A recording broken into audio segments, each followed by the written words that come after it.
The day Eleanor Miller got married, the groom was Marcus, my boyfriend of 7 years. She wore the wedding dress I'd picked out for myself, clinging to the man I'd supported with countless bowls of spicy noodle soup, smiling like a sweet-faced schemer.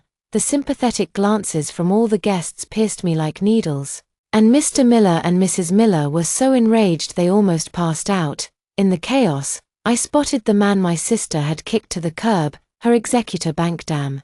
And Hayes in the corner. He wore a faded shirt, adjusted his glasses, and was as quiet as a wisp of air. In that moment, a buzzing sound filled my head and a crazy idea burst forth. I pushed through the crowd, walked up to him, and slapped the marriage license application against his chest. "Hey, they don't want us anymore." I lifted my chin at him, my voice trembling but laced with desperate resolve.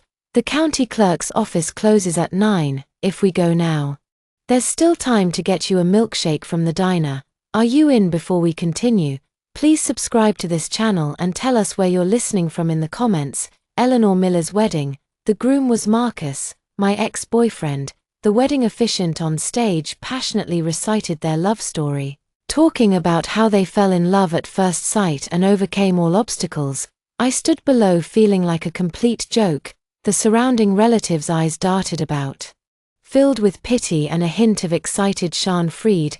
Mrs. Miller clutched my hands so tightly her nails nearly dug into my flesh, repeatedly muttering, "This is a disaster, a true misfortune." I didn't cry, but the bowl of noodles I'd eaten just to fill my stomach felt like it was burning its way back up Marcus, the man I'd been with since freshman year of college, the man who'd finished university on the income from Mr. Miller and Mrs. Miller's noodle house and established himself in downtown, was now gazing adoringly at Eleanor Miller. My sister Eleanor Miller had always been prettier and more articulate than me since childhood.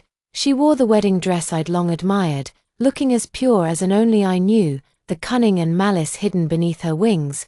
Just half a month ago, Marcus was still holding my hand, saying we'd buy a house once his project bonus came through. In the blink of an eye, he became my brother-in-law. "Grace, don't blame me," Eleanor Miller said, specifically, coming to my table during the toasts, intimately looping her arm through Marcus's. Her perfume was so strong it made my head spin. "Matters of the heart truly can't be forced," Marcus said. "He always saw me as his goal, and being with you was just because you were more like me." After she spoke, she covered her mouth with a delicate laugh, her eyes shining with triumph like a poisoned barb.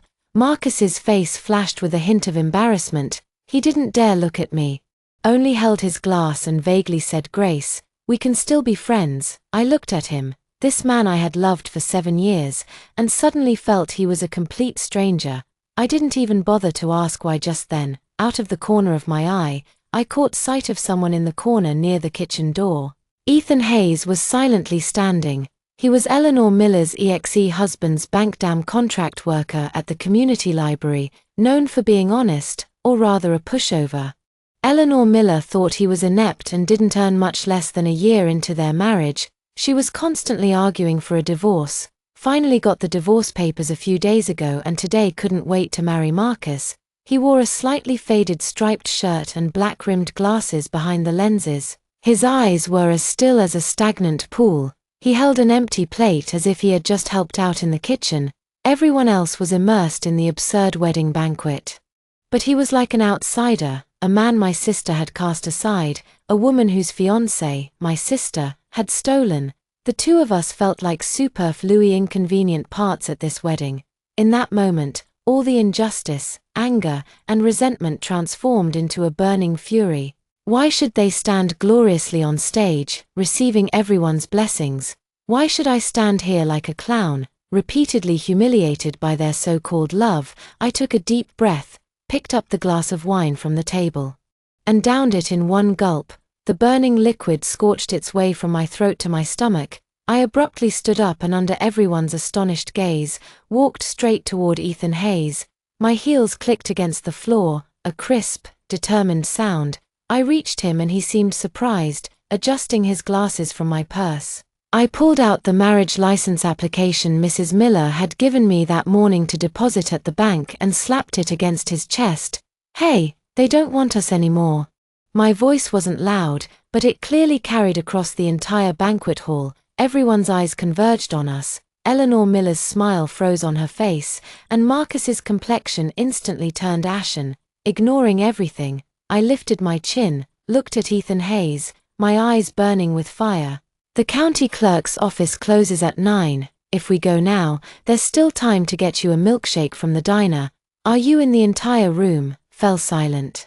Ethan Hayes looked down at the marriage license application on his chest, then up at me. His gaze through his glasses held an emotion I couldn't decipher for the first time. A few seconds later, he extended his Wells Farfizar bony hands, picked up the marriage license application, and then nodded gently at me.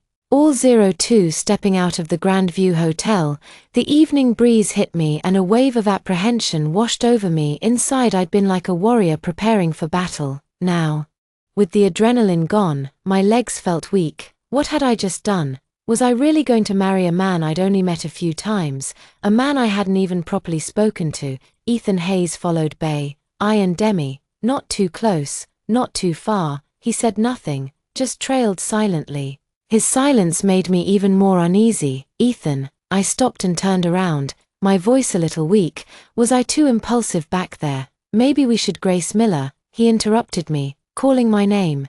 It was the first time I'd heard him say my name so clearly. His voice was deeper than I'd imagined and very distinct. He walked up to me, handed back the marriage license application and said, "Think carefully. This isn't a game.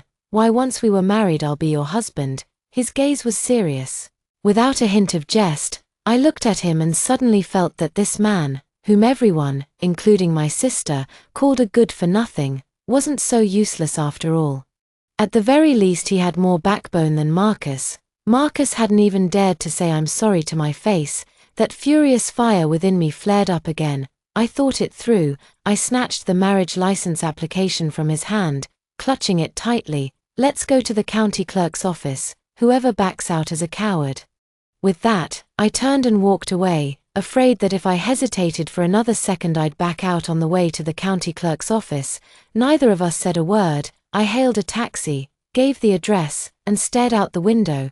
The city's neon light streaked across my face, strange and dazzling, much like my current mood. We arrived at the county clerk's office with 15 minutes to spare before closing. The staff, probably used to all sorts of couples, didn't give us a second glance. Seeing as we had zero interaction and expressions as serious as if we were there for a divorce, filled out forms, took photos, made vows. When the clerk handed us the 2 red marriage certificates, it still felt like a dream. In the photo, my eyes were a little red, and I forced a slight curve to my lips. Looking worse than if I'd cried, Ethan Hayes, next to me, was still as calm as ever, though his lips seemed to have curved up just slightly, but it might have been my imagination. Stepping out of the county clerk's office, it was completely dark. Clutching the red certificate, I stood by the roadside, unsure where to go. Go back to Eleanor Miller's wedding? Impossible. Go home? I was afraid Mrs. Miller would literally kill me. "I'll take you home," Ethan Hayes' voice said beside me. "No need." I shook I haven't figured out how to tell Mr. Miller and Miss Miller yet. "Then come to my place," he said naturally. "It's not big, but it's tidy." I froze. Go to his place. We were husband and wife. Now let's go. He didn't give me much time to think. Already hailing a car by the roadside, Ethan Hayes' home was in the Old Town District and a very old neighborhood.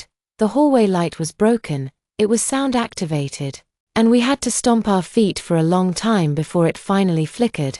On his place was a 1-bedroom room apartment, small, but just as he said, very clean and organized. The bookshelves were packed with books, and the air carried a faint scent of ink and old paper. "Just make yourself at home." He poured me a glass of water, then pointed to the bedroom. "You take the bed, I'll sleep on the couch." I held the cup of water, watching him pull a comforter from a cabinet and deftly make up the couch. He moved efficiently, without any hesitation or fuss. "Ethan," I couldn't help but ask why. "Why did you agree to this?" He paused in making the bed, then turned to look at me. "Answering very seriously because you asked if I dared.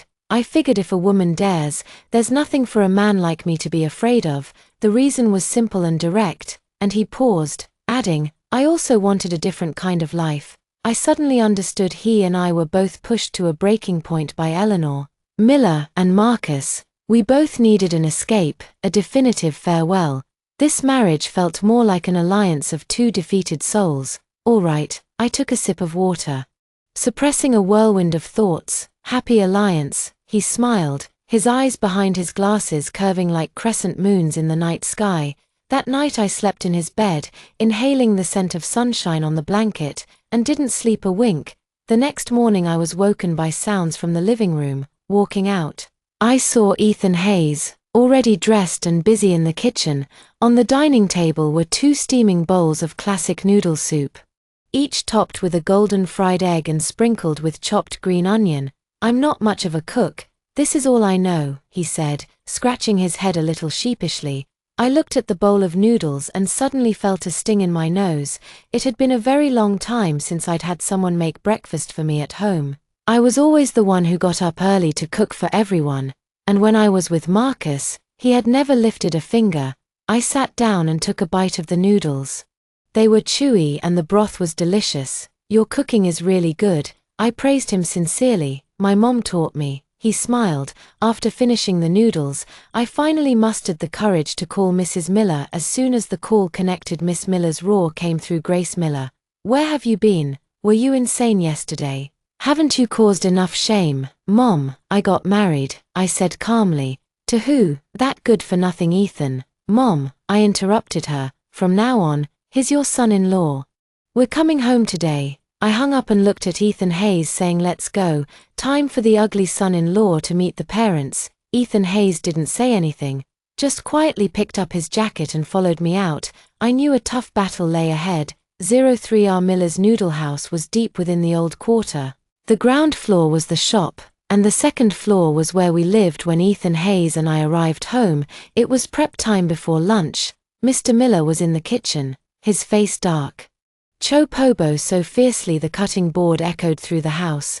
Mrs. Miller sat on a small stool by the door, picking vegetables, her eyes red and swollen. Seeing us enter, Mrs. Miller's grip on the greens loosened and they fell to the ground with a soft thud. So you decided to show your face? She rushed over. Raising her hand to hit me, Ethan Hayes stepped forward, blocking me. Miss Miller's palm landed on his arm with a dull thud. Auntie, please don't blame Grace Miller, it's my fault. Ethan Hayes said, his voice soft but steady. Of course it's your fault. Miss Miller trembled with anger. You're a grown man, how could you go along with her foolishness? You realize what a disgrace you've brought upon our family, Mom. I peered out from behind Ethan Hayes. This has nothing to do with him, I was the one who pushed for it. If you want to hit someone, hit me, I'll beat you. You good for nothing, Mrs. Miller cried, moving to strike again. Enough. Mr. Miller's roar came from the kitchen. He walked out holding a dripping cleaver and slammed it into the door frame with a resonant thud, embedding it. Mrs. Miller was too startled to move. Mr. Miller's gaze was like a knife, first cutting into me, then settling on Ethan Hayes, scrutinizing him from head to toe. Son, he said in a low voice, I don't care what happened between you two, but today you've stepped through the doors of the Miller family and you are now a Miller son-in-law. You'll respect that if you dare to let my daughter suffer even the slightest grievance, I'll carve you up. These words, for now, were a reluctant acceptance of the marriage. Ethan Hayes looked at Mr. Miller and nodded solemnly. Sir, don't worry, I won't. The family storm had temporarily. Mr. Miller sent me to help in the kitchen, leaving Ethan Hayes out in the main area. Mrs. Miller, though still upset, still brought him a stool. In the afternoon, the Knittle House started to get customers and I was busy off my feet. Ethan Hayes sat quietly in the corner reading a book. When it got busy, he'd voluntarily help clear and clean tables. He didn't talk much, but he was quick and efficient like a silent, tireless top. Mrs. Miller noticed, and her expression softened considerably. That evening, after closing the Noodle House, the family sat together for dinner, and the atmosphere was so awkward it could freeze you solid. Just then Eleanor Miller and Marcus arrived. Eleanor Miller walked in arm with Marcus, beaming, carrying a pile of gifts. Mr. Miller, Mrs. Miller, we're here for our post-wedding visit. Seeing Ethan Hayes and me, her smile instantly froze, then morphed into an exaggerated expression of surprise. Oh Grace, You actually brought him back. I thought you were just drunk and talking nonsense yesterday. She scrutinized Ethan Hayes from head to toe, her contempt unconcealed. Ethan Hayes, you're something else finding a new partner so quickly. What are you just that fond of, coming into our Miller family home? Ethan Hayes ignored her, just lowered his head and ate in silence. Eleanor Miller, shut up. Mr. Miller slammed his hand on the table. Mr. Miller, what did I say wrong? Eleanor Miller asked. Looking wronged. I'm doing this for Grace Miller's own good. She's young and naive. What if she gets taken advantage of? And you, Ethan Hayes, how much do you earn at the community library in a month? Can you even support Grace Miller? Don't tell me our family will end up paying for you. Marcus chimed in. That's right, Mr. and Mrs. Miller. Grace Miller acted too rashly. Ethan Hayes, I know things are tough for you right now, so here, this debit card has $50,000 on it. Take it as a token of goodwill from Eleanor and me. You and Grace Miller should get a divorce. Don't hold her back. He pushed a debit card across the table to Ethan Hayes, his posture condescending as if he were bestowing charity. I was trembling with anger, just about to lash out when Ethan Hayes spoke first. He put down his chopsticks and slowly wiped his mouth with a napkin. Then he looked up at Marcus, revealing a truly cold smile for the first time. Mr. Marcus, he said slowly, my relationship with Grace Miller is none of your concern. As for the money, he pushed the debit card back, you should keep it for yourself. I suspect you'll be needing it quite a lot in the future. His tone was calm, but every word was like a nail hammered into Marcus's face. Marcus's face instantly turned a deep purplish red. Just then, one of the large communion tables in the noodle house, which had been there for over 10 years, suddenly made a creak and sound as its leg gave way. Soup from the dishes spilled all over the floor. Oh dear, this broken table! Mrs. Miller rushed to steady it. The table had been broken for a while, and he hadn't been able to find a suitable carpenter to fix it. Marcus immediately saw an opportunity to show off. He rolled up his sleeves, pretended to examine it, and said, this needs to be replaced entirely. The old wood is rotten. Mr. Miller, I'll get you a new marble table later, it'll look impressive. Mr. Miller ignored him, frowning as he looked at the table leg. Ethan Hayes stood up, walked over and crouched down to examine it closely. He reached out to feel the broken part, then tapped the other legs.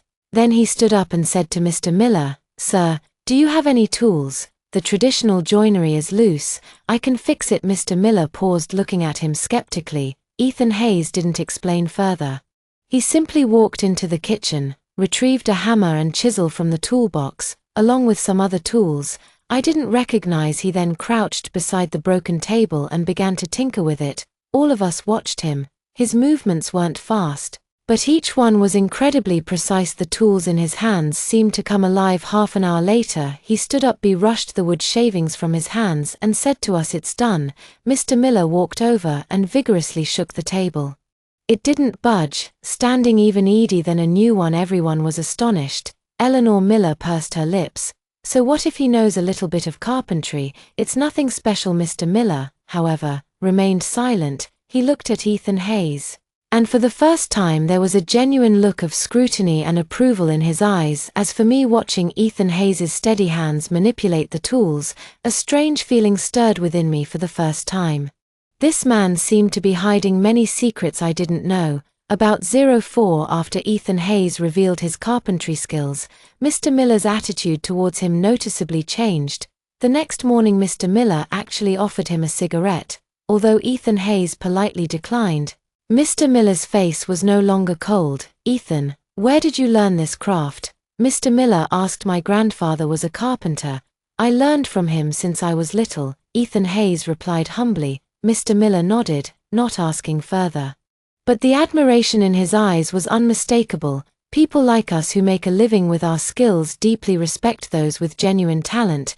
Eleanor Miller and Marcus had left that day defeated and didn't reappear for the next few days. Life at the noodle house returned to normal. Ethan Hayes's and my married life officially began. He went to work at the community library during the day and came back in the evening to help with chores around the noodle house. We slept in separate rooms.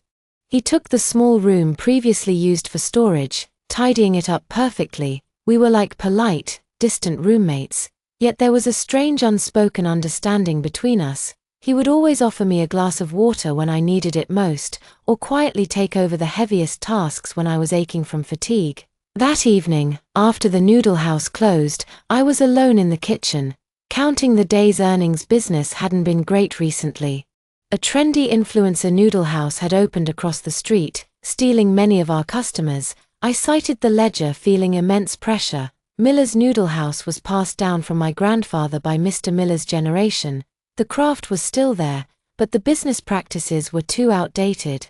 It would eventually be phased out. Worried about business, Ethan Hayes had walked in at some point, handing me a cup of hot milk. Yeah, I took the milk, sighing, that place across the street, with its live streams and restaurant feature promotions, has so many tricks. An old noodle house like ours can't compete. I've looked it over. Our noodles taste better than theirs. Ethan Hayes said it's just the presentation and atmosphere are lacking. I gave a wry smile. I know, but how much would a renovation cost? We don't have that kind of spare money. Ethan Hayes was silent for a moment, then suddenly said, what if I could make the noodle house look brand new without spending too much? Would you trust me? I froze, looking at him under the lights. His eyes were bright, radiating a confidence I'd never seen before. What's your plan? Give me the noodle house for 3 days, he said. Just 3 days. I looked at him, an intense inner battle raging in my mind. Hand over our ancestral noodle house to a man I'd known for less than a month. It was crazy, but looking at his determined eyes, I nodded as if possessed. All right, I trust you. Mr. Miller and Mrs. Miller were initially strongly against it, but with my persistence and Mr. Miller's inexplicable trust in Ethan Hayes, they finally agreed. A sign was hung at the entrance of the noodle house under renovation, closed for 3 days. For the next 3 days, Ethan Hayes was like a different person. He took off his clean shirt and put on work clothes, exuding an aura of focused power. He drew detailed design blueprints, marking every detail clearly. Then he brought in a cartload of reclaimed wood from who knows where, including old beams and reclaimed boatwood. He worked right in the noodle house, hammering and chiseling away. I helped him, watching as he gradually transformed those unassuming pieces of reclaimed wood into exquisite tables and chairs, rustic window frames, and a plaque carved with the words Miller's Noodle House. His craftsmanship was far more than knowing a little bit of carpentry. It was an artistic creation. Only then did I realize that his earlier repair of the large communion table was merely a trifle for him. On the evening of the 3rd day, when the last piece of furniture was placed, the entire noodle house had been completely transformed.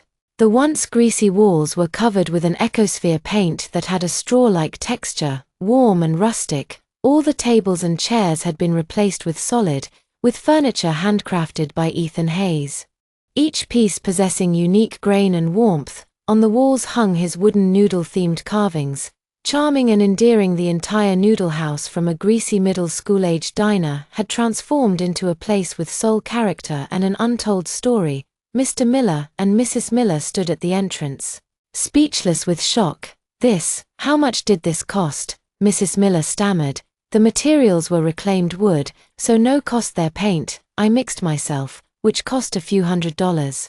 Ethan Hayes said calmly, dusting off his hands. I looked at him, a storm brewing in my heart. Who exactly was this man? Just then my phone rang. Was Eleanor Miller. Grace Miller, has your dilapidated noodle house finally gone out of business? I heard it's been closed for 3 days. Her tone dripping was shot in. Frida, we're reopening tomorrow. Feel free to stop by, I said blandly. What's reopening going to do? It'll still be that same old dump. Oh, by the way, I forgot to tell you. Marcus got promoted to Project D director. We're going to the Maldives next month. What about you? Are you and that good-for-nothing still worrying about next month's rent? Listening to her grating laugh on the phone, I glanced at the renovated noodle house, then at Ethan Hayes beside me. I suddenly felt that the things Eleanor Miller and Marcus pursued didn't seem so important anymore. I smiled and hung up 05 on the day Miller's noodle house reopened. We didn't hold any ceremony.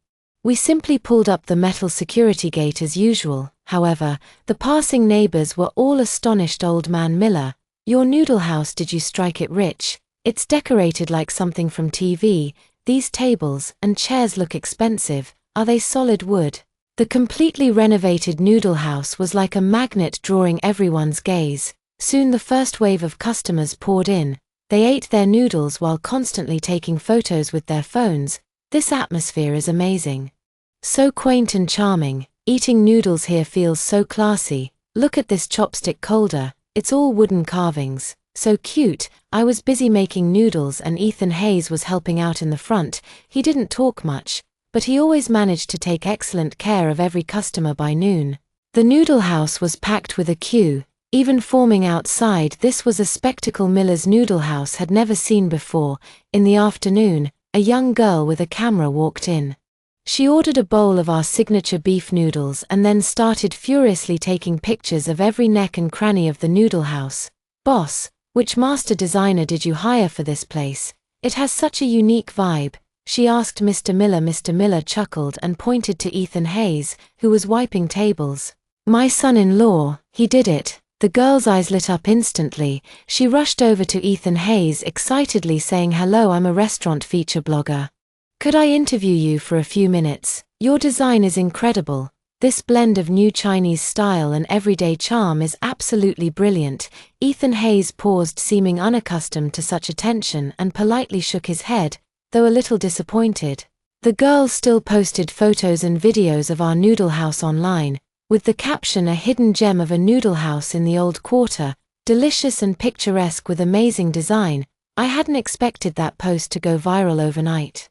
Miller's noodle house became an influencer hotspot the next day. The queue outside the noodle house was even longer than the day before.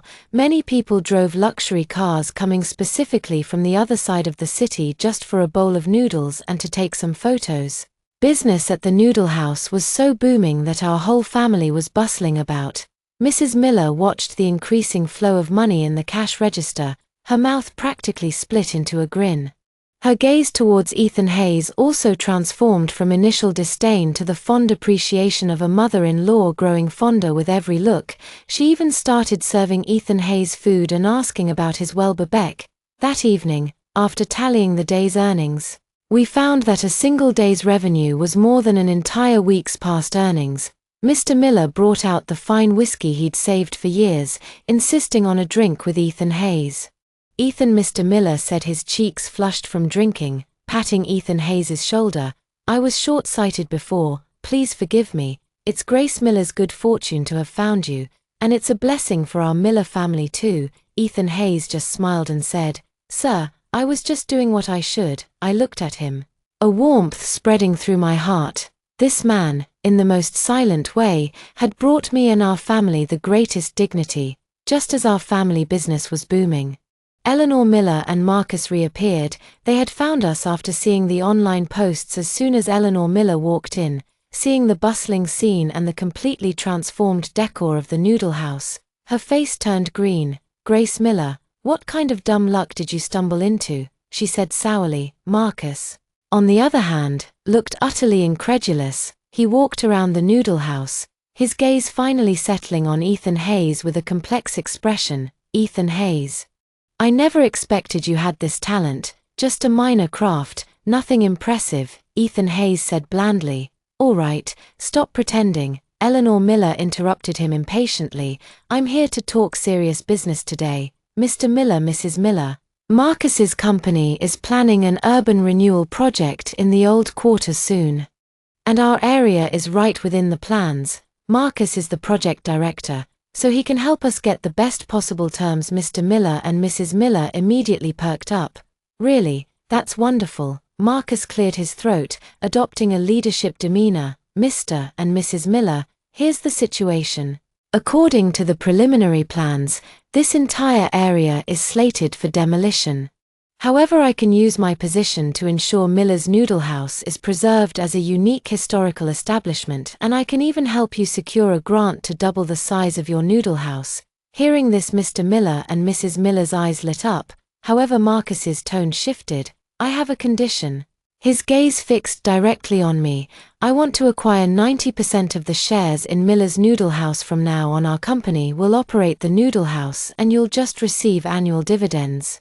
I understood instantly. They saw Miller's Noodle House booming and now wanted to passion on our success. 06. The moment Marcus's words fell, the entire room went violent. The joy on Mr. Miller and Mrs. Miller's faces instantly faded, replaced by expressions of shock and uncertainty. "Marcus, what do you mean by this?" Mr. Miller asked, frowning. "What do you mean by acquiring 90% of the shares?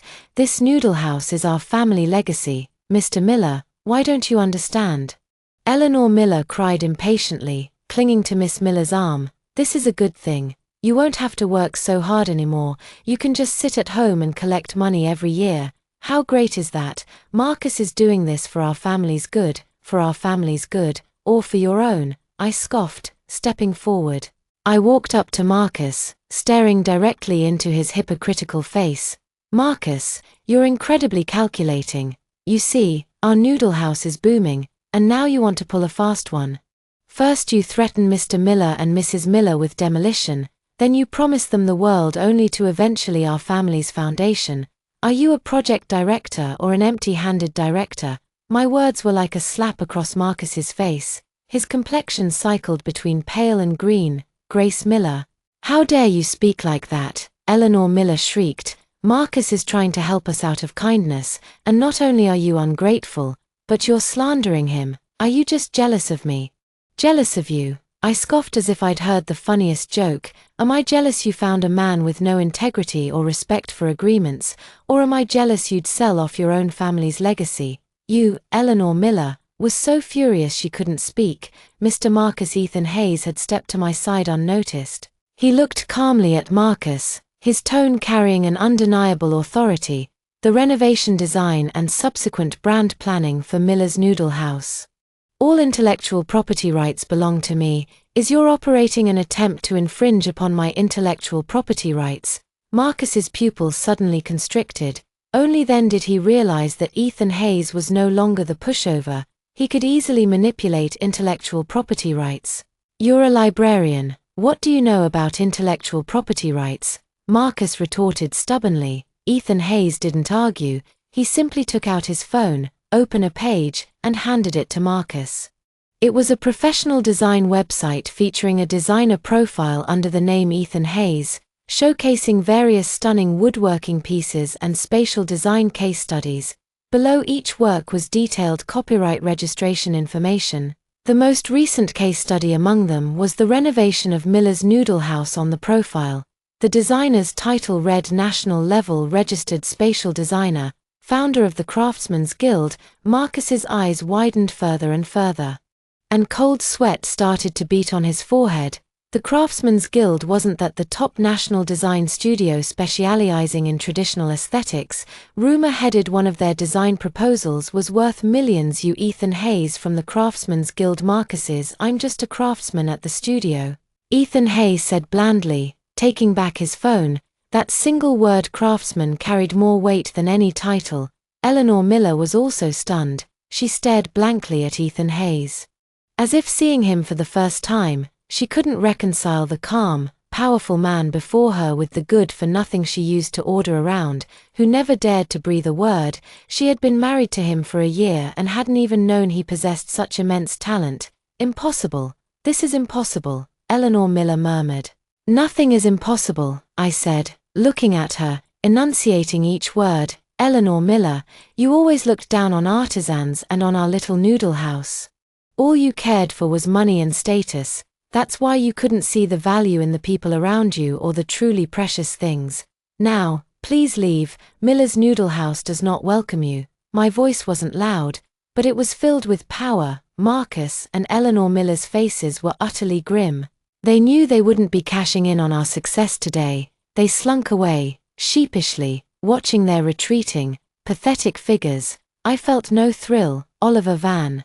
Only a sense of calm and finality. I turned and looked at Ethan Hayes. So the founder of the Craftsman's Guild was working at the community library to experience life. I teased Ethan Hayes, adjusted his glasses awkwardly during that time. My grandfather passed away, and I wasn't in a good state. I just wanted a quiet place to be. The library job was a good fit. I understood he wasn't incompetent, he was simply in his own world, quietly healing. And Eleanor Miller mistook his quiet and reserved nature for weakness. My parents finally snapped out of it, looking at Ethan Hayes with more than just shock in their eyes. There was the pure delight of someone who had struck gold. Young Ethan. No, Master Ethan, Mr. Miller exclaimed, rubbing his hands together. You truly are. Sir, please just call me Ethan, Ethan Hayes said with a smile. I'm just Grace Miller's husband, your son-in-law in that moment, watching his gentle profile. My heart inexplicably skipped to beat 07 after Marcus and Eleanor Miller's scheme failed. They weren't about to let it go. A few days later, trouble began for our noodle house. First, health inspectors showed up claiming they've received a tip that our kitchen sanitation was subpar and demanding we shut down for rectification. My parents had worked in kitchens their whole lives, and cleanliness was their utmost priority. This was utter nonsense. But the inspectors, armed with various instruments, nitpicked every detail and ultimately issued us a notice for corrective action. Following that, fire department officials and business licensing agents also came calling one after another. We spent every day dealing with inspections, unable to operate normally. Business at the noodle house plummeted. The neighbors all realized that someone was deliberately targeting us. It must be Marcus. That ungrateful snake, Mr. Miller fumed, slamming his hand on the table. Mrs. Miller was in tears, panicking. What are we going to do? Are they trying to ruin us? My heart was pounding with anxiety, but mostly it was anger. Marcus was using his so-called the connections to destroy our business just when we were completely at a loss. Ethan Hayes remained exceptionally calm. He asked me to collect all the inspection notices, then he went out alone. I didn't know what he was going to do and my heart was in my throat. The next day Ethan Hayes brought someone back with him. It was an energetic and spry old man wearing a traditional embroidered jacket. The old man entered hands behind his back and scrutinized our shop from top to bottom. Not bad. Quite interesting. The old man nodded. His gaze finally landed on Ethan Hayes' boy. Is this what you spoke of? Your heart and soul? Yes, Master, Ethan Hayes replied respectfully. Master. I was stunned. Ethan, who was this? Mr. Miller was also a bit confused. This is Mr. Peterson, the president of our city's restaurant association and a living legend of traditional noodleman recognized as a national intangible cultural heritage. Ethan Hayes introduced our whole family, was astonished, and quickly stepped forward to greet him. Mr. Peterson waved a hand and walked straight to the kitchen. He glanced at our noodle preparation counter, then tasted the bone broth Mr. Miller had simmered. Finally picking up a noodle I had just pulled and weighing it in his hand. Girl, did your father teach you this craft? My grandfather taught me. I answered honestly. You have a good 70% of your grandfather's mastery from back then. Excellent, Mr. Peterson nodded, then said to Mr. Miller, Old Miller, you've raised a good daughter and found a wonderful son-in-law. After speaking, he turned to Ethan Hayes. All right, I understand your situation. Some people are overreaching and it's time they were put in their place. Mr. Peterson left as swiftly as he arrived. Our family was still in a daze, but miraculously from the next day on, no one from any department came to bother us anymore. The Nile House resumed normal operation. Not only that, a few days later, the city TV station's food show crew actually contacted us, saying they wanted to do a feature story on Miller's Noodle House. After the program aired, Miller's Noodle House became a huge hit. We didn't just become an influencer spot, we also became a specially featured intangible cultural heritage restaurant actively supported by the city. A shiny restaurant association recommended establishment sign was hung at our entrance. I later learned that Mr. Peterson was a close personal friend of Ethan Hayes' grandfather. Ethan Hayes had asked the old master to step in this time. As for Marcus, he was formally reported by name to his company headquarters for abuse of power and malicious competition. It was said that his urban renewal project was also urgently halted due to allegations of illegal operations. His time as project director barely began before he came crashing down that evening. Ethan Hayes and I sat on the second-floor balcony. The evening breeze gently blew, dispelling the heat of the day. Thank you, Ethan Hayes, I said sincerely. Without him our family might truly have been ruined. This time, husband and wife, aren't we? He looked at me, moonlight spilling onto his glasses. reflecting a soft glow. I looked at him and suddenly had an impulse to ask him about his past with Eleanor Miller. "You and my sister, how did you two?" He seemed to know what I wanted to ask, and after a moment of silence he slowly began to speak. "We met through a blind date. She said she liked quiet, deep, thinking men. I thought we were the same kind of people." He gave a selfish, deprecating laugh. "Later I realized she didn't like quiet. She liked my house. It was left by my grandfather downtown." My heart jolted. She wanted me to sell the house, to buy her bags and cars. I refused. It was my grandfather's only keepsake. We started arguing. She said I was useless, clinging to a broken-down house, a good-for-nothing. Later she met Marcus. Marcus was young and promising, able to satisfy her vanity. So she asked me for a divorce. His tone was as calm as if he were talking about someone else's story, but I could feel how deeply that marriage had wounded him. My heart went out to him. "It's all in the past," I said softly. "Mem." He nodded, then turned to look at me, his eyes deep. "Grace Miller. Thank you." Pulled me out of that mire in that moment, looking into his eyes.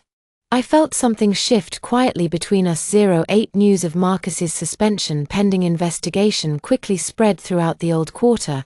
That day, Eleanor Miller stormed into our noodle house. She wore no makeup, her hair was messy, and her eyes were red and swollen. She looked like a defeated fighting cock, completely devoid of her usual arrogant swagger. "Grace Miller, was it you? Was it you and Ethan Hayes who orchestrated things behind the scenes?" she shrieked at me as she entered. All the customers in the noodle house turned to look. I pulled her into the backyard to avoid disrupting business. "Do you even have the nerve to ask me?" I stared at her coldly. "If you hadn't gone too far, would things have come to this point today? Marcus just wanted a better life for our family. What did he do wrong?" Eleanor Miller stubbornly insisted. "A better life for our family." I let out a mirthless laugh. "Eleanor Miller, ask yourself honestly, from beginning to end, what have you contributed to this family? The needles are made by my parents, the shop is kept by me, and the money is earned by us and you. You just leech off this family like a parasite.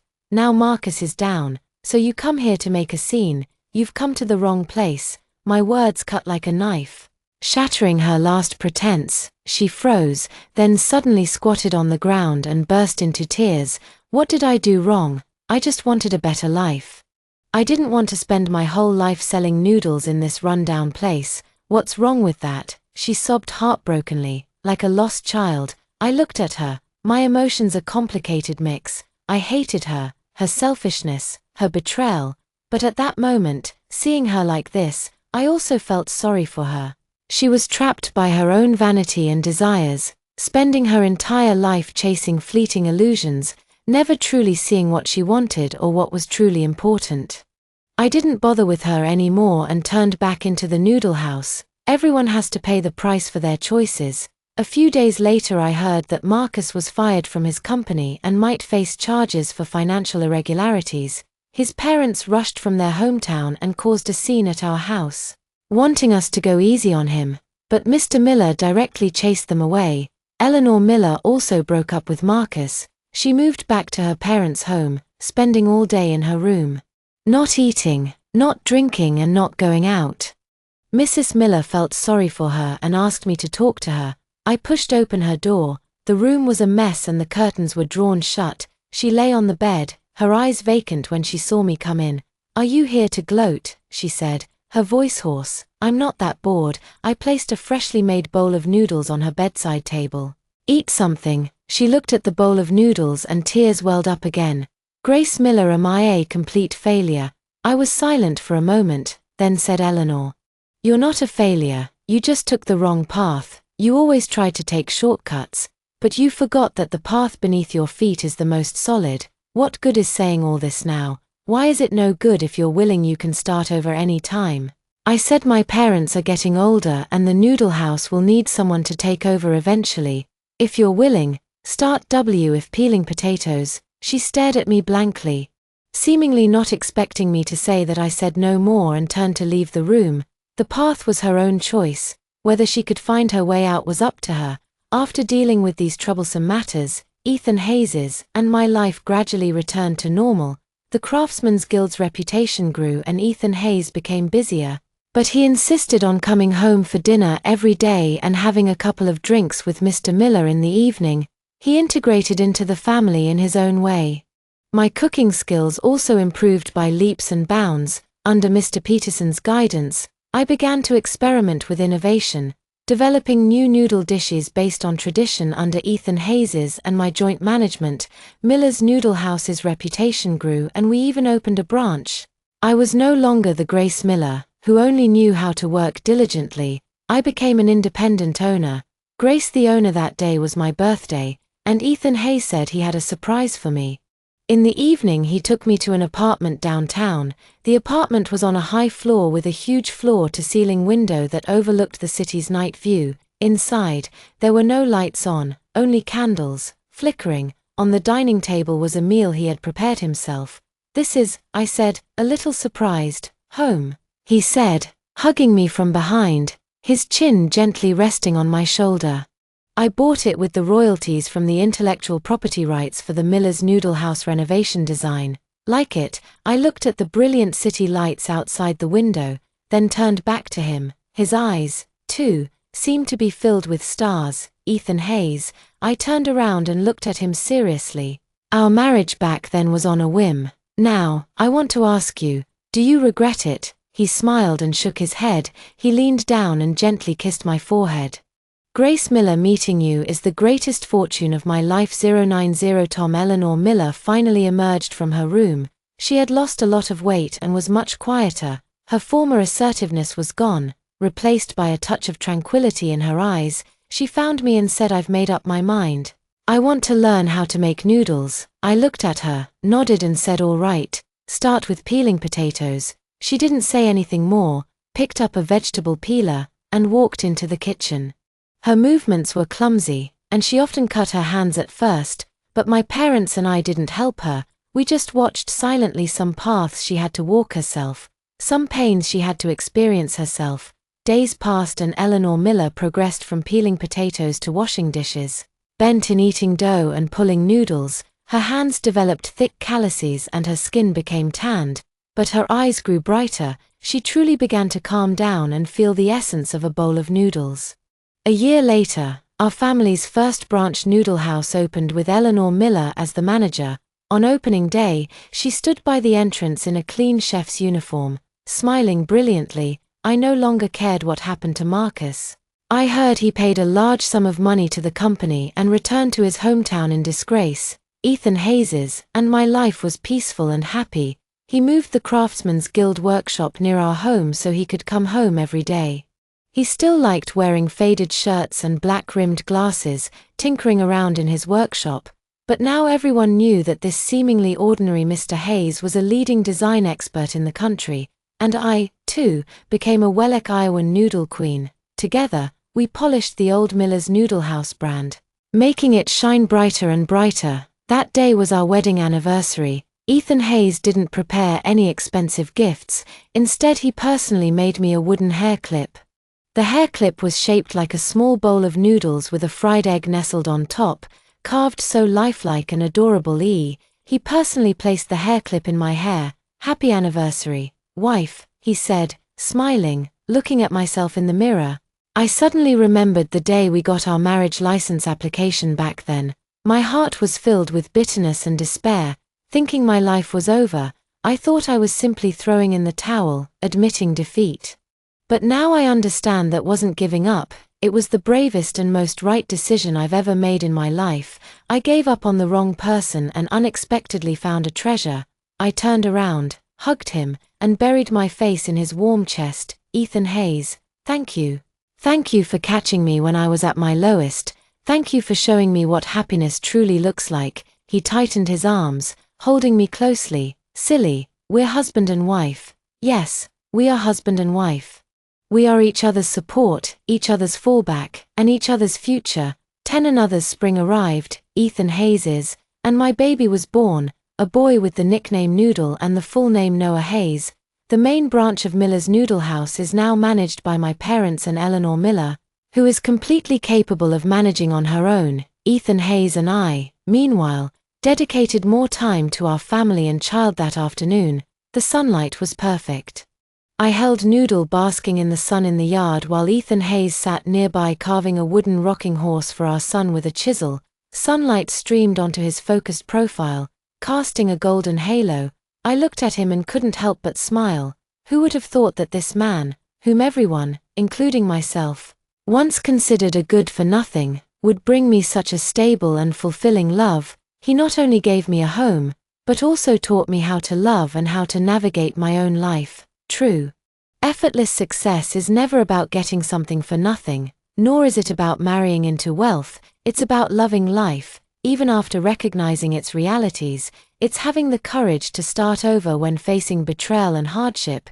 It's finding a like-minded partner, supporting each other and together making everyday life vibrant and exciting. Eleanor Miller walked out of the noodle house holding a bowl of a new fruit dessert she had developed. "Grace, quickly, try what I made and give me your opinion." She smiled as she handed me the bowl, then expertly took Noodle from my arms and began to playfully tease him under the sunlight. Her smile was pure and bright. I looked at her, then at Ethan Hayes beside me and the child in her arms, and my heart swelled with tenderness. All the past hurts and resentments seemed to melt away in the warm sunlight. When life closes one door, it always opens another. The important thing is to have the courage to step out and embrace that new sky. What are you thinking about? Ethan Hayes put down his work, walked over to me and gently took my hand. I looked up, smiled at him and shook my head. Nothing, just thinking how good things are now. Yes, truly good with a loved one, family, a career, and the vibrant warmth of everyday life. This perhaps is what true happiness looks like. Alright, that's the end of today's story. If you enjoyed this video, please subscribe. We'll keep updating with more exciting stories, and we look forward to seeing you next time.